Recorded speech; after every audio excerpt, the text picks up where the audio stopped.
Hello friends, today we are discuss the time study. Time study is work measurement technique for recording the times and rates of working for the elements of a specified job carried out under specific conditions and analyzing the data so as to obtain the time necessary for carrying out the job at a defined level of performance. Okay, that is the time study. It is work measurement technique आणि specified time determine करायचं की एखाद्या कामाला एखादं operation करताना किंवा एखादी गोष्ट करताना किती टाईम लागणार आहे स्टँडर्ड टाईम आणि ते कसं स्पेसिफिक कंडिशनला किती टाईम लागणार आहे ॲनालिसिस करायचं आहे. ओके, म्हणजे आता एखादं एक्झाम्पल आपण घेतलं, जर आपण एखाद्याला म्हटलं की एखाद्या टू व्हीलरचं पंक्चर काढायचं आहे आणि मोठं शॉप आहे आणि टायर वगैरेचं म्हणजे पंक्चरिंगचं शॉप आहे पंक्चर काढण्याचं. ओके, तिथं काय केलं, एका वर्करला आपण सांगितलं की या टायरचं पंक्चर काढ, या ट्यूबचं पंक्चर काढून टायर त्याला बसवणे. ओके, आणि गाडीला व्हील ते बसवणे. ओके, पण या एका कामाला किती वेळ लागतो हे आपण काय करायचं, फर्स्ट ऑब्झर्व करायचं, स्टँडर्ड टाईम सेट करायचा. जर त्या गोष्टीला 20 मिनटं लागत असेल, बरोबर 20 मिनटं लागत असेल तर आपल्याला डिफाईन करता येते की या कामाला 20 मिनटं लागतात. या 20 मिनटात तुम्ही त्या वर्करनं एक टायर हा पंक्चर काढून त्या टू व्हीलरला बसवला पाहिजे. बरोबर, जर समजा त्यानं 20 मिनटाच्या जागी 40 मिनटं घेतली तर काय आहे, तिथं टाईम लॉस होणार आहे ना. तर तिथं टाईम लॉस होणार आहे. म्हणजे हा टाईम लॉस होऊ नये किंवा लेबर कॉस्टसाठी खर्चिक होऊ नये, टाईम कंझ्युम होऊ नये, यासाठी आपण टाईम स्टडी करायचा आहे. टाईम स्टडी इक्विपमेंट काल आपण बघितलं, टाईम स्टडी फॉर्म.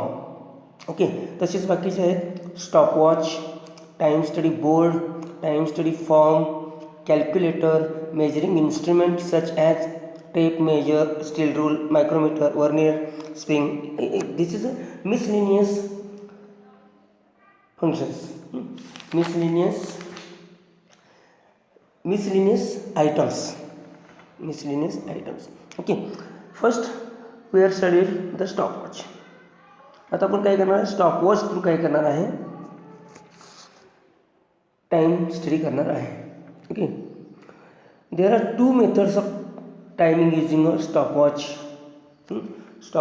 आता याच्यामध्ये काय करायचं, फर्स्टली काय करूया, स्टॉपवॉच बघूया पहिल्यांदा. ओके, स्टॉपवॉच बघूया. त्याच्यामध्ये 2 मेथड आहेत बघा, फ्लायबॅक और snapback method and continuous or cumulative stopwatch method. Flyback stopwatch method आणि continuous or cumulative stopwatch method. आता स्टॉपवॉच फर्स्ट आपण काय करूया, हा जो स्टॉपवॉच आहे तो सर्वांनी बघा. याच्यामध्ये एक बिग पॉइंटर आहे आणि एक स्मॉल पॉइंटर आहे. 2 पॉइंटर आहेत. याच्यामध्ये 1 revolution of the big pointer records 1 minute by the small pointer. मोठा जो पॉइंटर आहे त्यानं एक रिव्हॉल्युशन कंप्लीट केल्यानंतर त्यावेळी किती रेकॉर्ड केले जाते, छोट्या पॉइंटरनं 1 मिनिट.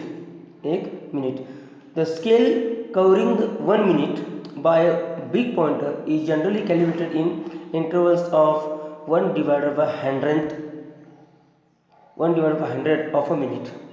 म्हणजेच काय होतं आहे याच्यामध्ये टोटल, आता याच्यामध्ये जे पॉइंटर मोठा पॉइंटर जो रिव्हॉल्व करणार आहे तो कसा आहे, टोटल 100 डिव्हिजन आहेत, त्या टोटल 100 डिव्हिजन आहेत.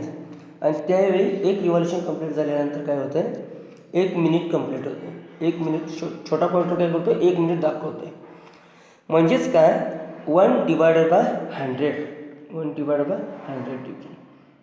Thus a big pointer represents centiminutes मोठा पॉईंटर काय करतो आहे, सेंटीमिनिट्स रिप्रेझेंट करतो आहे आणि स्मॉल पॉईंटर जो आहे तो मिनिट रिप्रेझेंट करतो आहे. स्मॉल पॉईंटर आहे तो मिनिट रिप्रेझेंट करतो आहे. Okay, first one is the flyback method. Flyback method.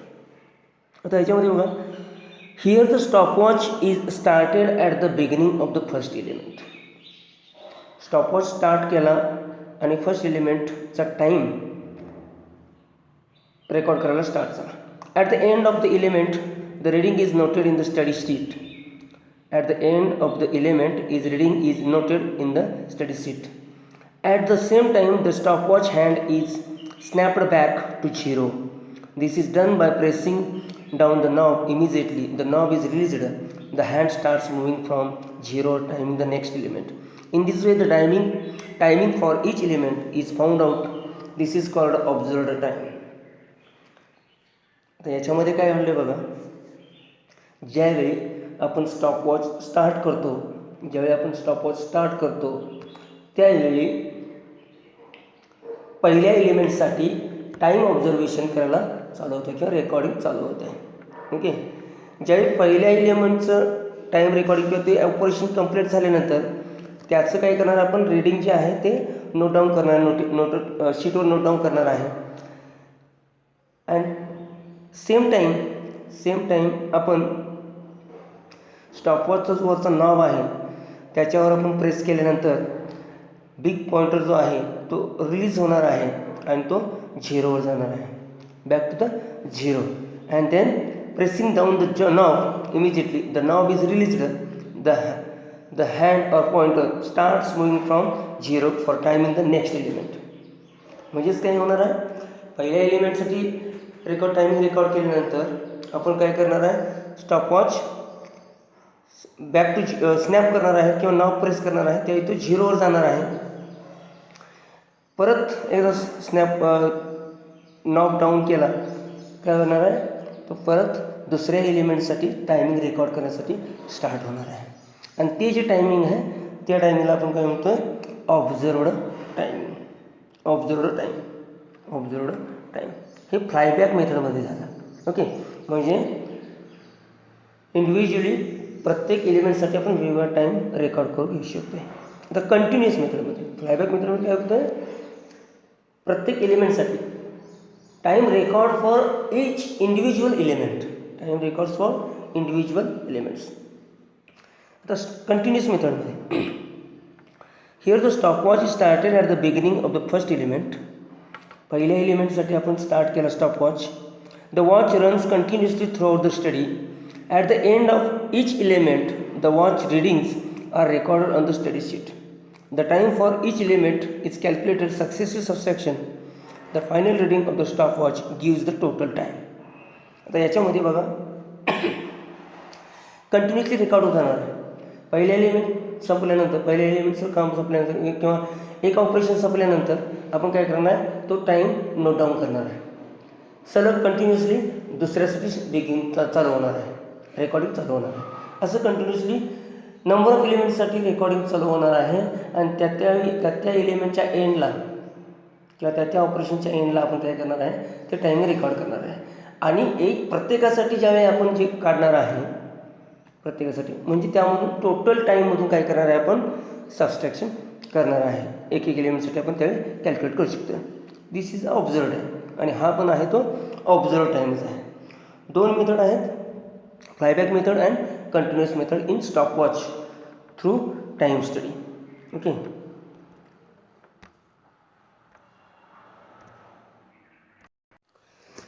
आता steps in making stopwatch time study. आता stopwatch time studyला steps आहेत. Okay, they are economical for repetitive type of work. Steps in taking in the time study are: select the work to be studied. Work select करा. Obtain and record all the information available about the job. The operator and the working conditions likely to affect the time study work. याच्यासाठी काय करायचं, total information आपण मिळवायचे आहे त्या job संदर्भात किंवा त्या वर्क संदर्भात. Break down the operation into elements. And element is in instant part of specified activity composed of one or more fundamental motions selected for convenience of observation and timing. याच्यासाठी कधी कधी त्याला breakdown करावं लागणार आहे आणि त्याच्यासाठी कन्व्हिनियन्शियल कसं होईल हे आपण सुरुवातीलाच काय करणार आहे, स्पेसिफाय करणार आहे. Measure the time by means of stopwatch taken by the operator to perform each element of the operation. Either continuous method or snapback method of time could be used. आता दोन्हीपैकी कोणती एक मेथड यूज करायची आहे stopwatch through आपण time study करताना.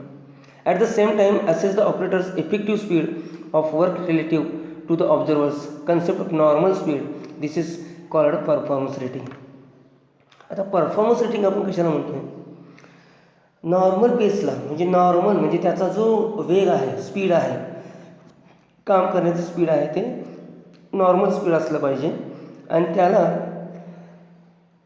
असेच the operator's effective speed of work relative to the observer's concept of normal speed.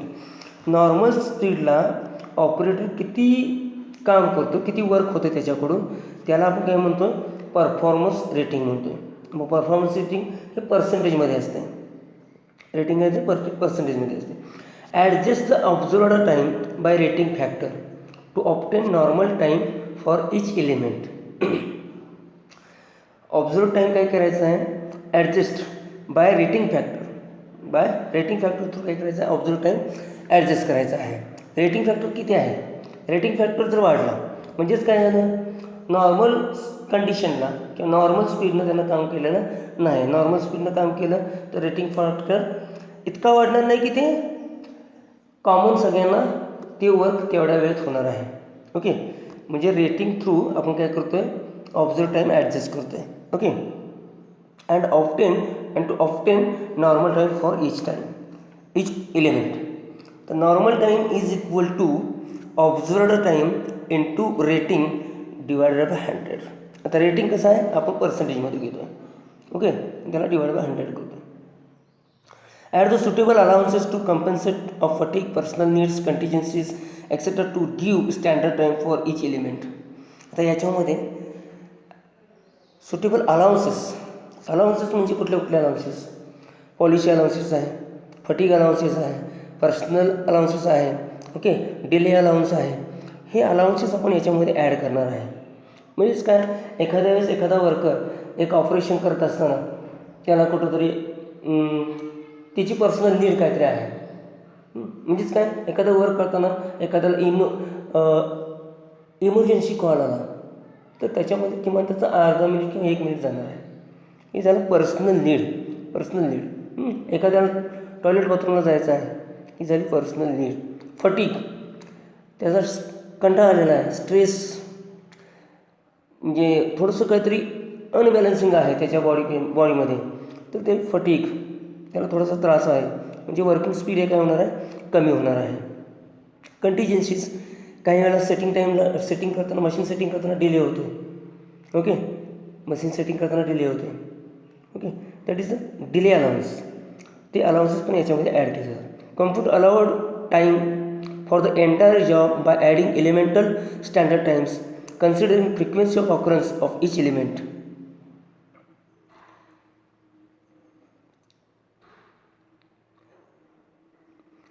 Adding elemental standard times considering frequency of occurrence of each element. ह्याच्यामध्ये काय करायचं आहे, हे अलाउन्सेस आहेत आणि ह्या टाईम जो आहे तो अलाव करायचा आहे आणि हा प्रत्येक जी फ्रिक्वेंटली अकर होणार आहे. Okay, make a detailed job description describe the method for which the standard time is established. आणि make a detailed job description, आणि त्याच्यासाठी कोणती मेथड यूज केलेली आहे आणि स्टँडर्ड टाईम किती आहे हे इस्टॅब्लिश करायचं. Test and review standards wherever necessary, and then test and review standards wherever necessary.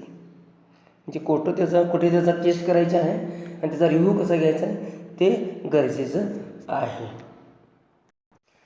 Next काय आहे, आता आपण स्टॉपवॉच बघितलं, स्टॉपवॉचचे 2 मेथड बघितल्या, फ्लायबॅक मेथड आणि continuous method. Then time study board. Time study board म्हणजेच काय, त्याला म्हणजे आपला जसा बोर्ड आहे ब्लॅकबोर्ड किंवा नोटीस बोर्ड, तसा एक बोर्ड आपण काय केलेलं असतो एका ठिकाणी फिट केला जातो आहे आणि त्याच्यावर स्ट्रॉंग क्लिपनं काय केलं जातं, स्टॉपवॉच फिट केले जातं आहे. The board has a fitting to hold the watch so that the hand of the study man are left free to record the time in the form. याच्यामध्ये काय केलं जातं आहे, एक बोर्ड वॉलला फिट केलेला असतो आहे. ओके, त्याच्यामध्ये काय केलं जातं आहे, वॉच जे आहे ते फिट केलं जातं आहे. टाईम स्टडी फॉर्म त्याच्यावर टाईम स्टडी फॉर्म फिट केला जातो आहे आणि स्टॉपवॉच पण फिट केलं जाते. आणि त्यावेळी आपण ज्यावेळी स्टार्ट करणार आहे त्यावेळी आपण काय करणार, स्टॉपवॉच स्टार्ट करणार आहे फॉर ऑपरेशन टाईम रेकॉर्ड करण्यासाठी. आणि वर्कर जो आहे तो काय राहणार आहे, फ्री राहणार आहे. तो काय आहे, आपलं वर्क करायला फ्री राहणार आहे. त्याला टाईम स्टडी बोर्ड असं म्हणलेलं आहे.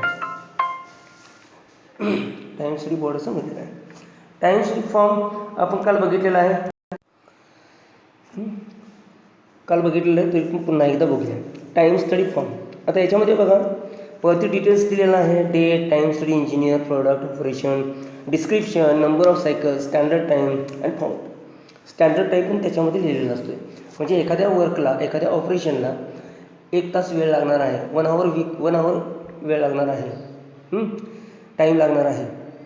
तर याच्यामध्ये ते काम ॲक्च्युअल वर्किंग करताना किंवा त्याच्यामध्ये ऑपरेशन्स कोणकोणते आहेत. ओके, याच्यामध्ये बघा एलिमेंट डिस्क्रिप्शन, किती एलिमेंट आहेत. ऑब्झर्व टाईम बाय स्टॉपवॉचनं आपण त्याचा टाईम ऑब्झर्व करायचा. ॲव्हरेज टाईम करायचा आहे. ओके, रेटिंग फॅक्टर, मग त्याच्यावरून रेटिंग फॅक्टर ठरणार आहे. नॉर्मल टाईम प्रोड्यूस करायचा आहे, त्याच्यावरून कॅल्क्युलेट करायचं आहे. अलाउन्सेसला किती वेळ दिलेला आहे.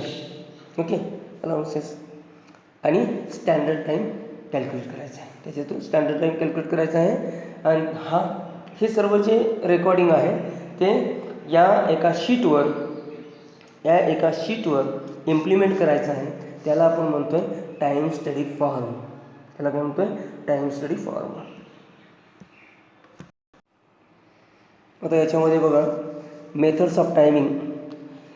The society of advancement of management national committee defined rating is that process during which the time study engineer compares the performance of the operator under observation with the observer's concept of proper or standard performance. Rating कशावरून ठरलं जातं आहे, तर time study engineer जो आहे तो काय करतो आहे, कम्पेअर करतो आहे वेगवेगळ्या वर्करांच्या परफॉर्मन्सवर, ऑपरेटरच्या परफॉर्मन्सवर ऑब्झर्वेशन करून तो रेटिंग ठरवतो आहे. तो त्याचं ऑब्झर्व्ड रेटिंग ठरवतो आहे. ऑब्झर्वेशन रेटिंग ठरवते. Rating can also defined as the assessment of the workers rate of working to observers concept of the rate corresponding to standard rating. त्याचं असेसमेंट केलं जातं. म्हणजेच काय, एखादं काम 1 तासात होणार आहे नॉर्मल पेसला, म्हणजेच काय नॉर्मल कंडिशनला, नॉर्मल स्पीडनं, ज्या स्पीडनं आपण ते काम करायला पाहिजे त्या स्पीडनं ते काम केल्यानंतर 1 तासात कंप्लीट होतं आहे. ओके, पण काय आहे ना, 4 ऑपरेटर लावले, एकानं ते काम 50 मिनिटात केलं, एकानं ते काम 60 मिनिटमध्ये 1 आवरमध्ये केलं, एकानं ते काम 70 मिनिट्समध्ये केलं. ओके, म्हणजे 1 आवर 10 मिनिट्स, 1 तास 10 मिनिटं वेळ लागला त्याला. ओके, आणि चौथ्या वर्करनं काम केलं ते 55 मिनिटमध्ये. म्हणजे याचं काय करणार आहे, याचं कंपॅरिझन करणार आहे, त्या 4ही ऑपरेटरांचं कंपॅरिझन करणार आहे. आणि त्याच्यावर असं ऑब्झर्व होणार आहे की ते काम 50, 55, 60, 70 म्हणजे ते काम 60 मिनिटमध्ये व्हायला पाहिजे, म्हणजे 1 आवरमध्ये व्हायला पाहिजे. म्हणजे त्याचं रेटिंग असणार आहे 100%. म्हणजे त्याचं रेटिंग असणार आहे 100%. Okay, performance rating. आता परफॉर्मन्स रेटिंग काय करायचं आहे, is equal to observed performance divided by normal performance into 100. Observed performance कसा आहे, divided by normal performance into 100. जो टाईम स्टडी इंजिनियर आहे तो परफॉर्मन्स रेटिंग कॅल्क्युलेट करणार आहे. आता बेसिक टाईम कसा कॅल्क्युलेट करायचा, तर basic time is equal to observed time basic time is equal to observed time into observe rating divided by standard rating. Observe rating किती आहे आणि स्टँडर्ड रेटिंग किती आहे. Basic time is equal to observe time into observed rating divided by standard rating. Standard time is equal to, then standard time calculate करायचं आहे. Standard time is equal to basic time plus allowances. त्याच्यामध्ये allowances add केले जातात. आता allowances म्हणजे काय? Allowances is equal to percentage of basic time. तुम्हाला allowance जर 10% दिला असेल तर त्याच्या बेसिक टाईमच्या 10% अलाउन्सेस आहेत. म्हणजे बेसिक टाईम तुम्हाला किती जे 5 मिनटं, 10 मिनटं, 1 तास, 2 तास असं काय जे दिलं असेल त्याच्या 10% अलाउन्सेस. मग किती दिलं असतील ते. आणि अलाउन्सेस कुठले कुठले आहेत ते पण आपण बघायचं आहे. फटिग आहे, पर्सनल आहे, रिलॅक्सेशन आहे, पॉलिश अलाउन्स आहे, कंटिजन्सी अलाउन्स आहे, ते पण आपण बघायचं आहे. नेक्स्ट कॅल्क्युलेटर आहे. कॅल्क्युलेटर थ्रू सुद्धा आपण म्हणजे ते काय करणार आहे. कॅल्क्युलेटर थ्रू ही इक्विपमेंट आहे, टाईम स्टडी इक्विपमेंट आहे. टाईम स्टडी इक्विपमेंट आहे म्हणजे याच्या थ्रू कॅल्क्युलेटर थ्रू काय करणार आहे आपण standard time, basic time, allowances calculate करणार आहे. ओके. आणि याच्या थ्रू काय करणार आहे स्टील रूल, मायक्रोमीटर याच्या थ्रू आपण मेजर करणार आहे. मेजरिंग इन्स्ट्रुमेंट्स आहेत याच्यामध्ये सुद्धा यूज केलेली आहेत टाईम स्टडीमध्ये. नेक्स्ट मेथड जी आहे वर्क मेजरमेंटची, फर्स्ट आपण बघितले stopwatch time study. Then second method जी आहे ती work sampling. What is the work sampling? Work sampling is defined as याच्यामध्ये डेफिनेशन डायरेक्टली बघूया आपण. Work sampling is defined as a technique in which a large number of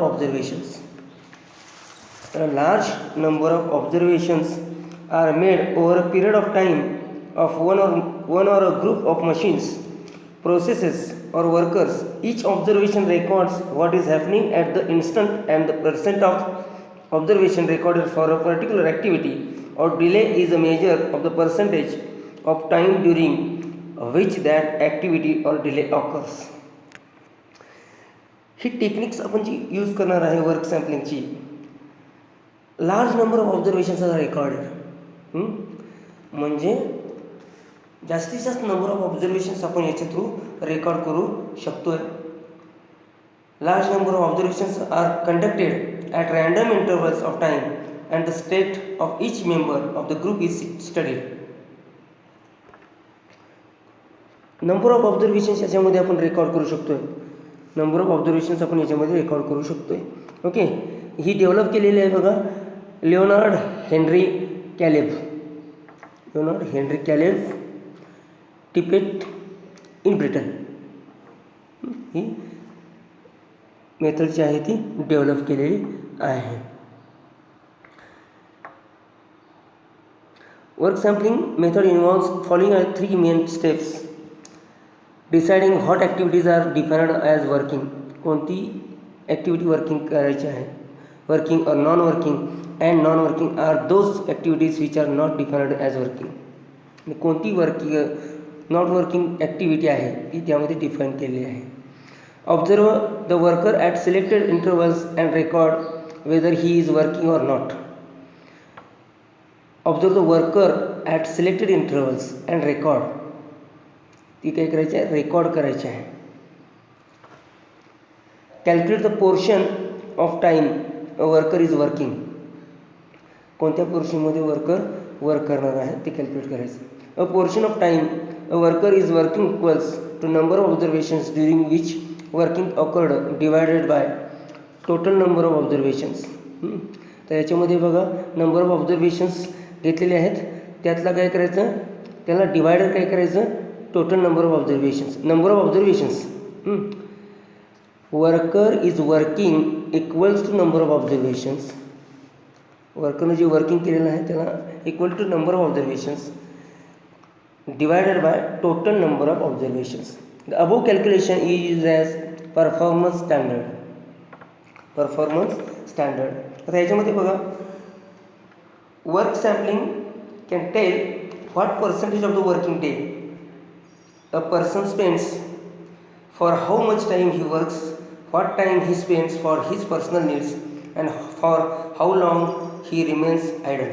आता याच्यामध्ये काय बरं, सिंपल साध्या भाषेत तुम्हाला सांगतो की वर्करला काम करण्यासाठी दिवसातून किती पर्सेंटेज वेळ लागतो, किती पर्सन त्या कामासाठी आपला टाईम स्पेंड करतो आहे,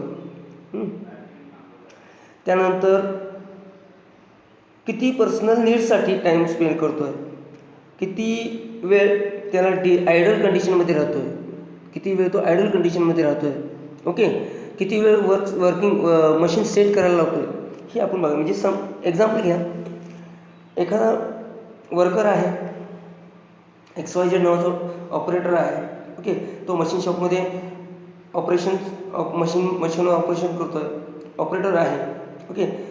ऑपरेटरला suppose he takes 30 rounds of the machine shop in one shift. 30 rounds of the machine shop in one shift.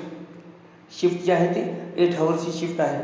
8 तासाच्या वेळेमध्ये तो 30 राउंड्स वर्कशॉपमध्ये करतो. म्हणजे 30 राउंड्स म्हणजे 30 ॲक्टिव्हिटीज त्याच्या होतात, ओके. एक्झाम्पल काय, त्याच्यामध्ये 18 times he was working on the machine.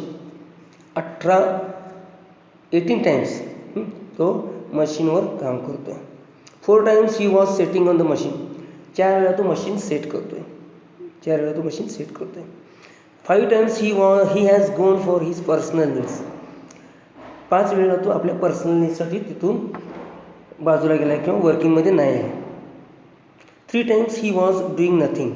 आणि 3 वेळा तो काहीच करत नाही, म्हणजे आयडल कंडिशनला होते. So that the worker spends 60% of his time in actual working. Actual working means actual work किती वेळ झालं आहे? 18 वेळा झालं आहे. ॲक्च्युअल वर्क 18 वेळा झालं आहे.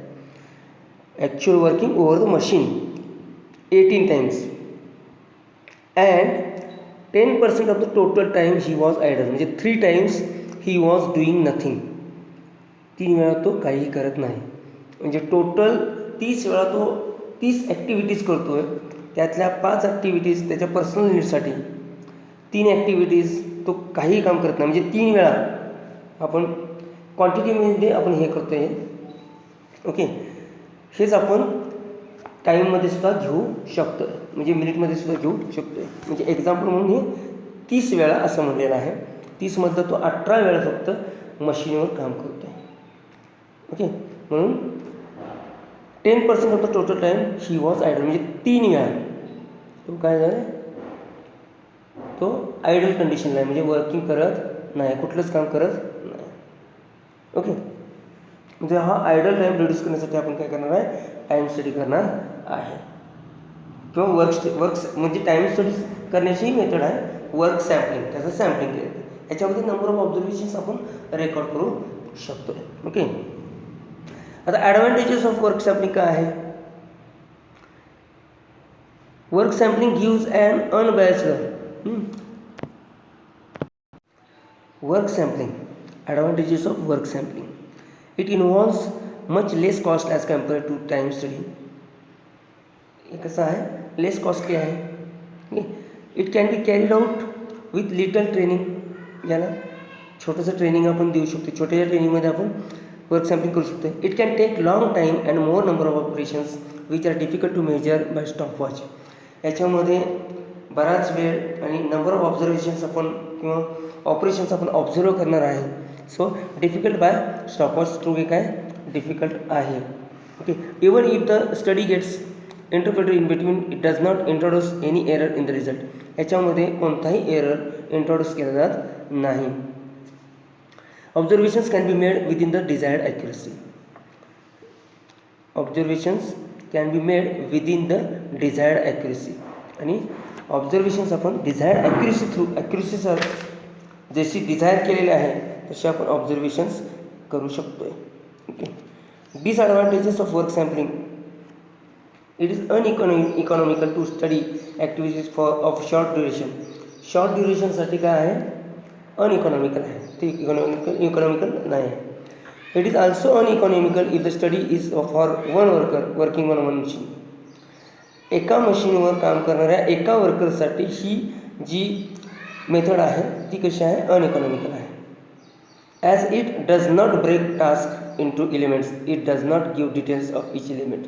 याच्यामध्ये जसं आपण स्टॉपवॉचमध्ये बघितलं, आपण काय करू शकतो आहे, फ्लायबॅक मेथडमध्ये आपण प्रत्येक एलिमेंटसाठी आपण टाईम मेजर करू शकतो, टाईम स्टडी करू शकतो. पण याच्यामध्ये आपण इच एलिमेंटसाठी, इंडिव्हिज्युअल एलिमेंटसाठी आपण काय करू शकत नाही, डिटेल्स मिळवू शकत नाही किंवा टास्कसाठी ब्रेक करू शकत नाही. It does not assist in improving work measurement. आणि याच्या थ्रू आपण काय करू शकत नाही, वर्क मेजरमेंट सिस्टीम जी आहे ती इम्प्रूव्ह करू शकत नाही. जसं आहे तसं चालू शकतं, पण त्याच्यामध्ये इम्प्रूव्हमेंट होत नाही. ओके. आणि टाईम स्टडी स्टॉपवॉच थ्रू काय होतं आहे, आपल्याला काय करता येतं आहे, directly standard time, basic time आपल्याला मिळतो आहे. Okay. It does not give the data as accurate as time study. आणि टाईम स्टडी फॉर्ममध्ये, टाईम स्टडीमध्ये आपण काय करू शकत नाही, detailing data, details data work मेजरमेंटमध्ये. Okay. It does not give the data as accurate as time study. म्हणजे टाईम स्टडीसारखं आपण डाटा, ॲक्युरेट डाटा घेऊ शकत नाही. That is the disadvantages of work sampling. त्यानंतर तिसरी जी मेथड आहे, आपण पहिली बघितली स्टॉपवॉच टाईम स्टडी, नंतर बघितली work sampling, and third method is the analytical estimating. ही तिसरी मेथड आहे वर्क मेजरमेंटची. Okay. It is a work measurement technique is used to determine the basic time by using the synthetic data or on the basis of the past experience when no data is available. आता याच्यामध्ये काय करतोय आपण, ही work measurement technique कशी आहे बघा, determine the basic time by using the synthetic data or on the basis of the past experience. भूतकाळातल्या म्हणजे मागील एक्सपिरियन्सवरून आपण काय करतोय, डाटा मिळवतोय आणि त्याच्या थ्रू बेसिक टाईम काय करतोय, डिटरमाइन करतोय. Analytical estimating technique is defined as a development of estimating whereby the time required to carry out elements of a job at a defined level of performance is estimated partly from knowledge and practical experience of the elements and partly from synthetic data. आता याच्यामध्ये काय केलं आहे बघा, analytical estimating म्हणजेच काय, त्याचा जो पास्ट प्रिव्हियस डाटा जो आहे, मागील डाटा जो आहे त्याच्यावरून काय करायचं, आपण काय करायचं, तो डाटा मिळवायचा आणि त्याच्या थ्रू बेसिक टाईम कॅल्क्युलेट करायचा आणि तो इस्टॅब्लिश करायचा. आता याच्यामध्ये कोणकोणत्या स्टेप्स आहेत बघा. Collect all the relevant information about the task. सगळी इन्फॉर्मेशन त्या टास्कची कलेक्ट करायची, एखाद्या टास्कची कलेक्ट करायची. Break the task into number of elements. आता नंबर ऑफ एलिमेंट्स असतील तर त्या टास्कला आपण काय करणार आहे, ब्रेक करणार आहे, वेगवेगळ्या टास्क थ्रू ब्रेक करणार आहे. Select the time for each element from knowledge, experience and synthetic data. आता याच्या डाटा टाईम सिलेक्ट करायचा, आपल्या नॉलेजवरून, पास्ट एक्सपिरियन्सवरून त्याच्यासाठी टाईम सिलेक्ट करायचा for each element. Add the time for each element to get the basic time. Time add करायचा, basic time, add the time for each element to get the basic time. Basic टाईममध्ये आता तुमचे allowances असतील किंवा काय असतील तर ते काय करायचं आहे, ॲड करायचं आहे आणि बेसिक टाईम मिळवायचा आहे. Add allowance to the basic time to arrive at the standard time. Allowance plus basic time is equal to standard time. Okay. म्हणजे आपल्याला असा स्टँडर्ड टाईम यायची. म्हणजेच काय, सिम्पल भाषेत पास्ट एक्सपिरियन्सवरून किंवा वर्करच्या नॉलेजवरून किंवा इंजिनियरच्या नॉलेजवरून त्यानं काय करायचं आहे, बेसिक टाईम डिटरमाइन करायचा आहे. बेसिक टाईम डिटरमाइन केल्यानंतर त्याच्यामध्ये जे म्हणजे ॲडजस्टमेंट थ्रू किंवा ऑब्झर्व टाईम ॲडजस्ट करायचा आहे. ओके. प्लस त्याच्यामध्ये काय करायचं, अलाउन्सेस ॲड करायचे आहेत आणि स्टँडर्ड टाईम कॅल्क्युलेट करायचा आहे किंवा डिटरमाइन करायचा आहे. That is the analytical estimating method.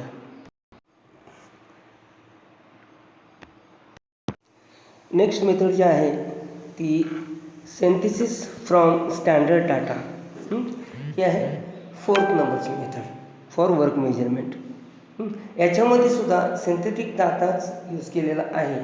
Okay, it's काय it avoids conducting time studies again and again for those elements for which exact time values are available from the previously conducted time studies on other task. याच्यामध्ये काय केलं आहे, previously conducted time म्हणजे previous टास्कला किती वेळ लागला होता आणि याच्या पुढं 30 टास्क जर रिपीट असेल तर त्याच्यासाठी टाईम स्टडी पुन्हा पुन्हा करण्याची गरज नाही, कारण तेच ऑपरेशन तेच वर्क असणार आहे. तर आपण त्याच डाट्याचा यूज करून आपण इथं बेसिक टाइम ते स्टँडर्ड टाइम डिटरमाइन करू शकतो. Okay, it is a work measurement technique to build up normal time for a new job by adding element times collected from previously held time studies on similar job having same element as processed by the new job. नवीन कामासाठी सुद्धा आपण काय करणार आहे ना, जो previous data आहे तो काय करणार आहे, विचारात घेणार आहे. याच्यामध्ये सुद्धा सेम स्टेप्स आहेत.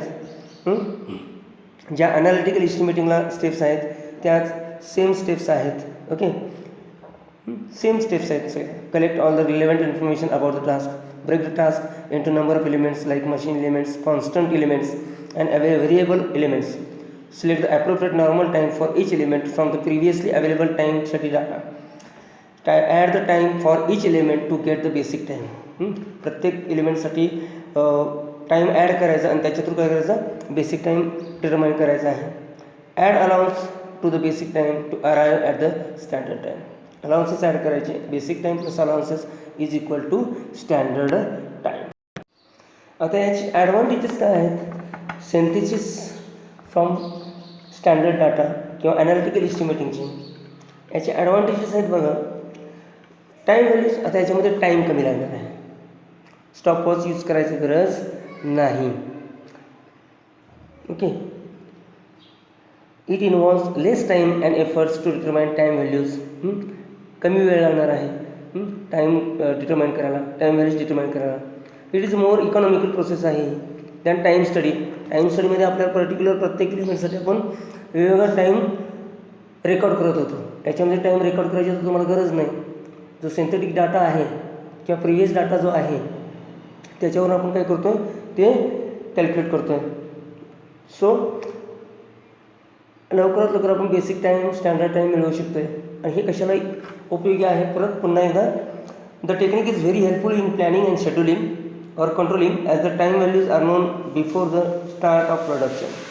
प्रोडक्शन स्टार्ट करण्यापूर्वीच आपण काय करू शकतो आहे, प्लॅनिंग किंवा शेड्युलिंग करण्यासाठी किंवा कंट्रोलिंग करण्यासाठी आपण त्याचा यूज करू शकतो आहे. Okay, that is the advantages of synthesis from standard data. Okay, thank you friends. Next लेक्चरला आपण PMTS मेथड बघणार आहे. Last method, 5th method for work measurement ही मेथड आपण बघणार आहे. ओके, आणि त्यानंतर अलाउन्सेस आपण बघणार आहे. ओके, आणि त्याच्यावरले एक्झाम्पल्स, न्यूमेरिकल एक्झाम्पल्स आपण बघणार आहे. Okay, thank you.